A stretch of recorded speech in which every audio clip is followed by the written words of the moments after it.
questions.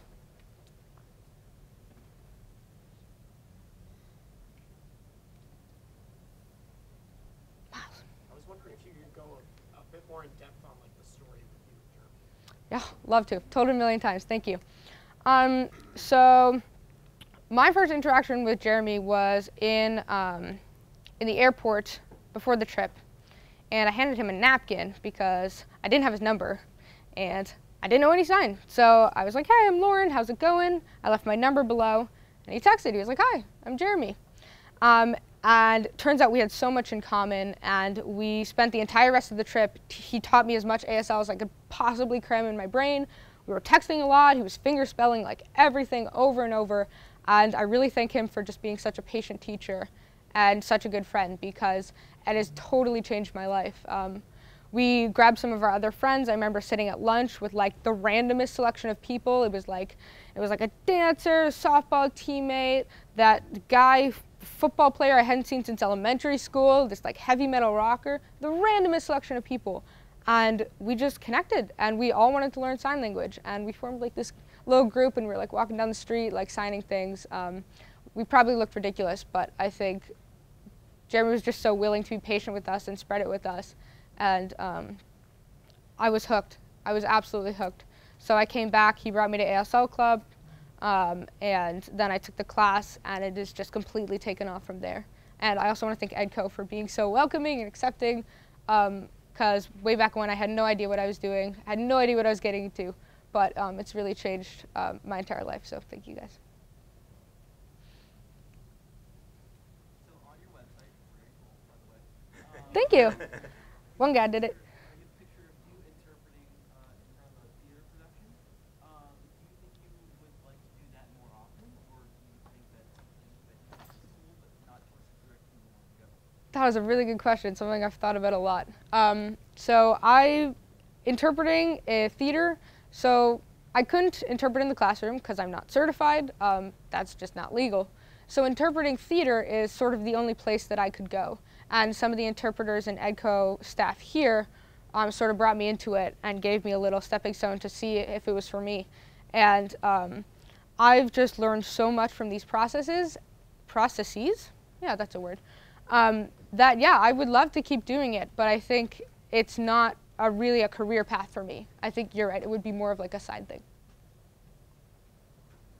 Kalia. What can we do, like, as a student to help people who are deaf or hard of hearing? I'm going to direct that as soon as Crystal's done. I'm going to direct that right to EdCo students. So she asked what's something that we could do as students to be more accommodating, open, accepting. What would help you guys out?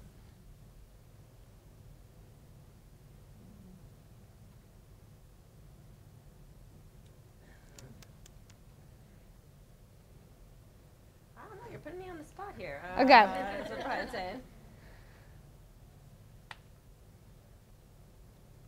Well, for me, I'm so surprised that you have picked up sign language so quickly. And even when I sign fast, you seem to be able to catch up. So it's pretty impressive. So I think signing, just learning signing, would be a good way to bridge that gap. Yeah, cool. Do you have something to add?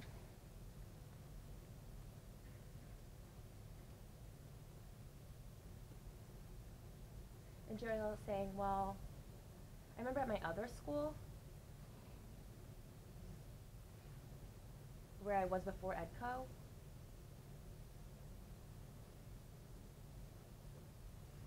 they had like an article or a newspaper that talked about ASL and had some resources, and I used that, and that's how I used what I used to improve my sign language.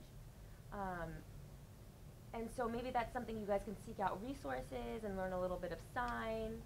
And I know that Newton doesn't have that. That was something that was at my other school, but maybe we can implement something like that. Yeah. And Louise is saying no. Oh. Yeah, I agree with everything they're saying. Sweet. Thanks, guys. Savon, yeah. Obviously, your internship showed you a lot about like the culture and stuff, but how do you think your ASL has improved from doing internship for her?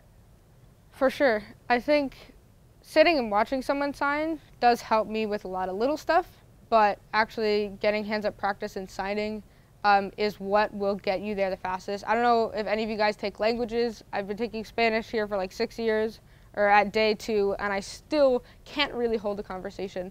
And with ASL, I learned it, and I got to hang out with a lot of EdCo students and interact with them, passing in the hallways or at events, and that was how I personally grew so fast, just having those day-to-day conversations.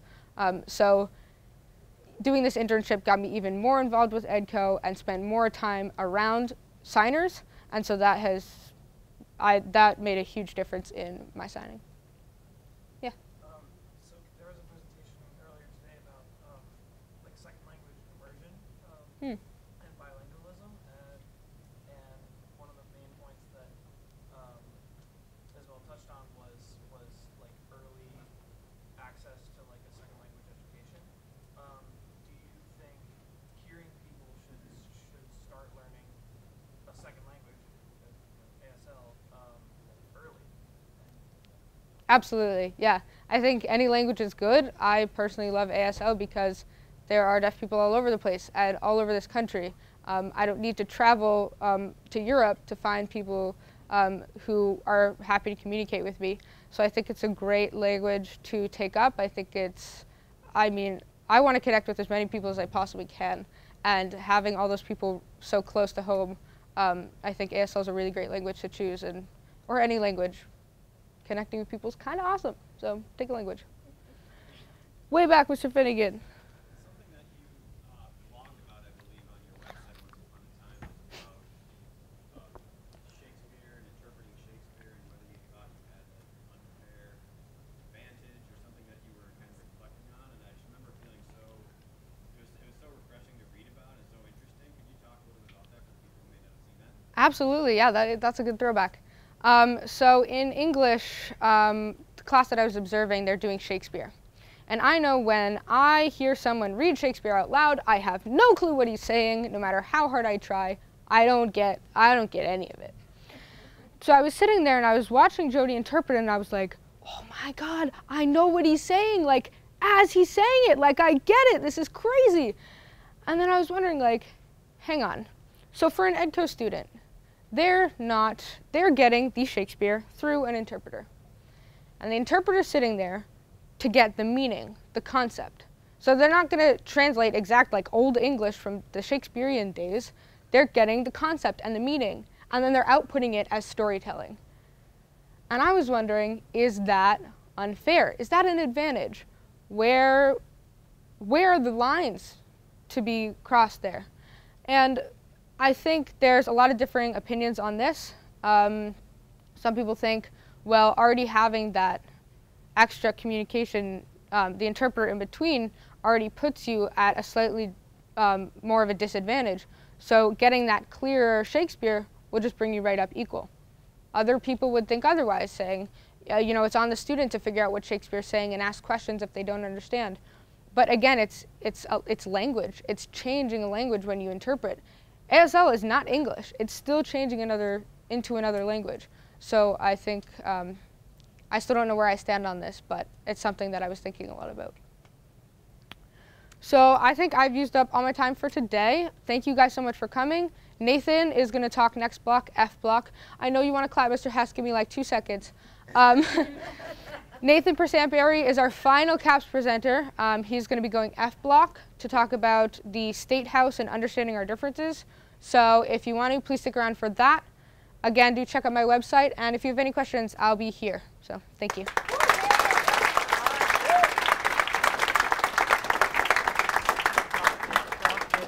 That concludes our presenters for this block, and as Lauren